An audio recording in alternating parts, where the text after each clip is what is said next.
We're here with Andrew DeSilva, the co-founder of Ratdog Games. Yep. What are you showing off at the show this year? I'm currently showing off Loaded, which is a 2D side-scrolling action RPG that is heavily inspired by Norse mythology, and it's actually a mix between Castle Crashers, Diablo, and God of War. But instead of gods hating you, you're actually fighting by their side, and there's an epic loot system. It's coming together pretty well. That's an interesting mix, and anytime I hear epic loot system, I'm in trouble because that just hooks me. You got another game over here too that looks very interesting, Everdead? Yep, we have Everdead Zombie Apocalypse, which is a dynamic tower defense game. So basically, in normal tower defense games, they don't have zombies in them. They have towers that actually are static. Someone comes in a different row, you're pretty much screwed, you have to destroy it.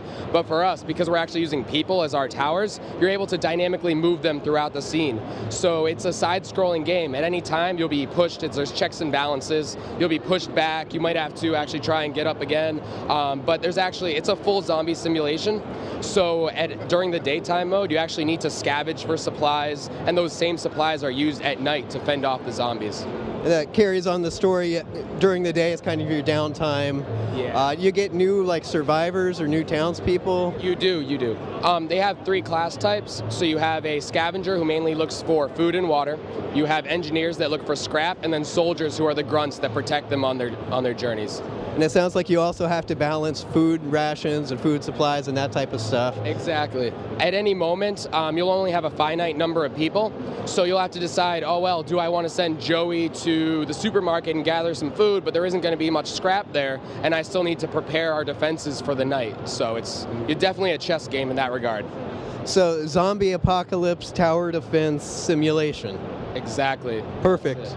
You'll be your own genre. That's always cool. We're trying to give more than just the typical killing zombies that everyone's used to, and actually bring the suspense from a game like XCOM, for instance, where you can name all your survivors, you'll get attached to them, and it'll be something special when they actually do perish. Yeah, I've been playing I think a lot of us have been playing a lot of those games, and I don't know to thank you guys for that or to curse you. They're coming back. We've been working on this game for about a year now, and once XCOM came back, it was amazing to see the feedback they got, especially because the Fire Axis is a Boston company, so they're local, and we've talked to the guys, and they're awesome, so it's great to see. Well, that's great. One of the things that we've talked about before, you guys developed for console rather than mobile or PC, Steam.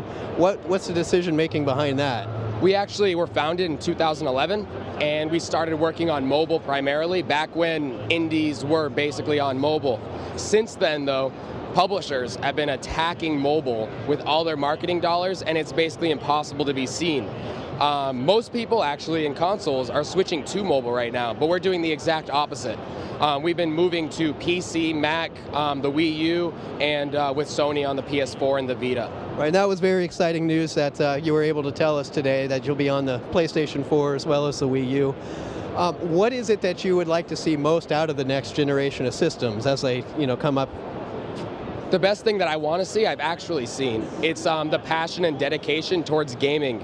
Instead of trying to really go casual, Sony and Nintendo have been amazing with indies, just focusing on games. It's not as much of a business to them. Now it's entirely about the gamer. They're totally about the games, and they don't want to see who we are as a company. They just want to hear our pitch for a game, and that's really what it's all about. That's great. Have you been able to see any of the storefront for this new Sony system yet, or they talked about that? At the moment, we have not seen any of that, but I'm excited as we go through the process to learn even more about it. They've been very confident that they'll be able to help indies such as ourselves be able to be seen, and I fully believe that they'll be able to do it. That's always one of the biggest concerns, is how do you get your game out there on the front page and not buried in ads. So exactly. With the consoles, there's also a premium tag that comes with it. So as opposed to mobile, where you now have millions of apps, hundreds that come out per day, on the Vita, for instance, there's probably 100 plus that are actually on the console.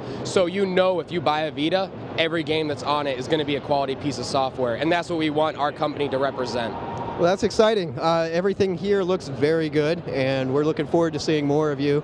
Especially, like I said, as these systems get out, hopefully the Wii U base continues to grow for you. And it was great talking to you.